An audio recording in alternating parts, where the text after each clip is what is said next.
Hello everybody, welcome back to the channel. Today I'm going to be doing a video that's sort of an experiment. I'm going to take a player that is really not very good, but they have the perfect shot. I'm going to put them on a team and see how they do. Will they grow in overall? Probably. Maybe. I don't know. I'm going to assign them to the Calgary Flames. But let's have a look at said player. So, Happy Gilmore kind of checks out, right? Guy had a howitzer of a shot. Couldn't do anything else. Well, he did take off his skate and try to stab somebody with it. And he was the only one to ever try to do that, apparently.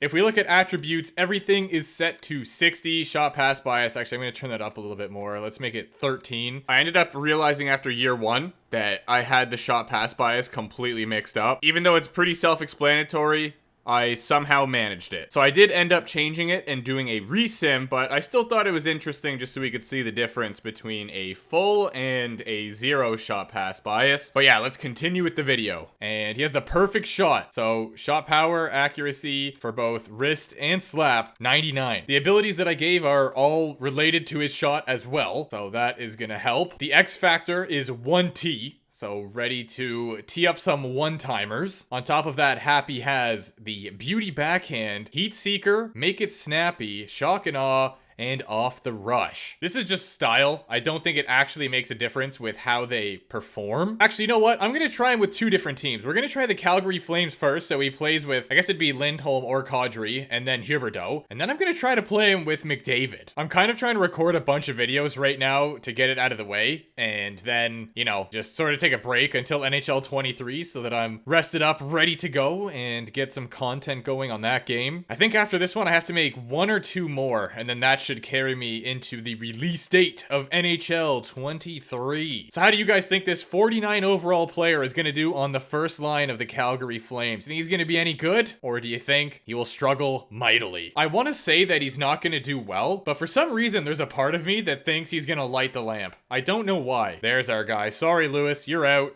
Happy Gilmore is in, and he will be up on the first line to play with Lindholm and Huberdeau. Does this make a difference? That makes it a +2. Kind of tempted. And by kind of tempted, I mean, I'm gonna do it. Hanifin and Uyghur get a +3. They got Anderson and Shillington, and then they got Tanev and Philimaki. Yo, Calgary's gonna be good this year. Markstrom in net, 90 overall, 6'6". He's a big boy. Let's see how it goes. I feel like, okay, if I had to guess, I would say he gets 24 goals, but I also feel like he has potential to get either a lot more or a lot less.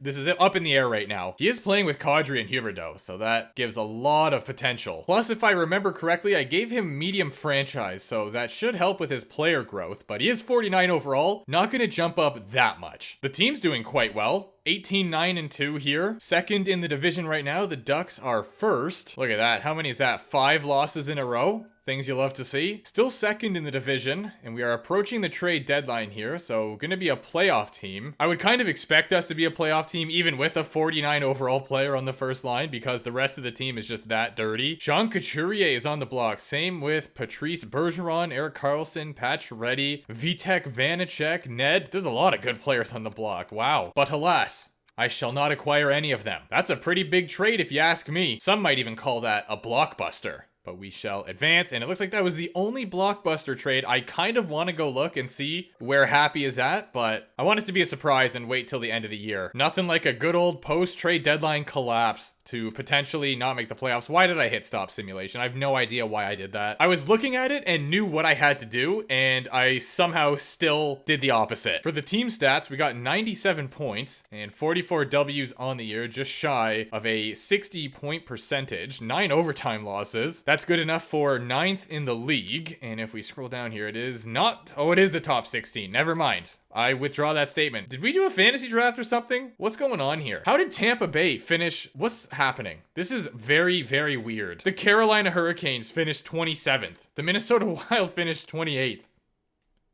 It's in the game. Clearly did not do very good. Huberdeau had 78. Kadri had a nice amount of points. And Happy Gilmore, nowhere to be found. He's all the way down here somewhere. There he is. 17 points, 14 goals, and 3 helpers. Still only went up to 51 overall. So that is basically not even an increase. I mean, it is, but not really. 14.3 shooting percentage. Does that lead the team? It looks like it might. Coleman had a 13.5. But yeah, Happy led shooting percentage at least. I wonder what would happen if we increase the stats just a little bit. More so just for curiosity, let's see how the Flames do in the playoffs here. We get past the Kraken in round 1, and now we have the Mighty Ducks of Anaheim. Off to a killer start here. We sweep them, bring out the brooms. Vancouver giving us a contest, but we make it all the way to the Stanley Cup Finals against the Florida Panthers, and they completely delete us. That was wild. What a roller coaster. 29 points in 20 games for Huberdeau. That is a playoff performance for the ages, and he faced off against his former team, the Florida Panthers, in the finals. Kadri had 21. Where's Happy? This is the only one we're really concerned about here. I missed him somewhere. Unless he got sent down, maybe, because that kind of happens. I should be able to find him from here if we go in the system and sort by potential. There he is. He's up to 53 overall now. How'd he do in the playoffs? So that's his season. In the playoffs, he had 6 points in 20 games. That's not awful. 5 goals, was a +4,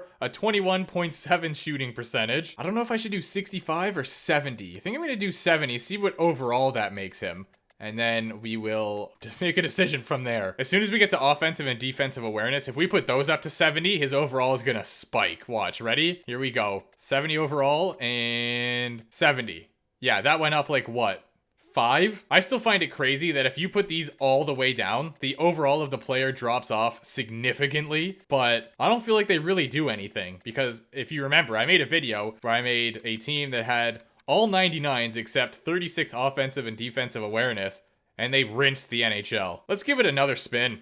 36 for offensive and defensive awareness, but 70 for everything else, except still has the perfect shot. Also, I don't know why I messed this up, but I had the shot pass bias the other way. So this guy was trying to pass and not shoot. I can believe it. Actually, no, I definitely can believe it. Just for that, we're going to give him another season with Calgary, and I'll still do the Edmonton one as well. All right, let's try this again where the player actually wants to shoot. Lewis, I'm sorry. You're getting cut yet again for Happy. He's joining the roster on the first line, and they get a +3 all of a sudden. What's going on here? Why is all this line chemistry happening? Hannafin and Uyghur get a +5 all of a sudden. I'm here for it. Sure, why not? All right, reload the ting. We're going again. Our record's not that great, but we are somehow on top of the division, so I'm down. Also, as far as I know, today is the first day of hockey. There is some preseason matchups on today. Don't really care about preseason, but I just want to watch hockey so bad that I'm probably gonna tune in anyway. I feel like that's such an old person thing to say. Yeah, I'm gonna tune in. You know what? Can't be bothered. I'm just gonna skip over it this time. Continue simming. We are on fire. I guess we are the Calgary Flames, so that kind of checks out. I believe we ended with 45 wins, and the Ducks will be our first round opponent. Let's go see how it all went down, though. 73 points from Huberdeau, so he did even worse this time. 96 points, though. We were on top of the Pacific Division. The Flyers got 120? All right.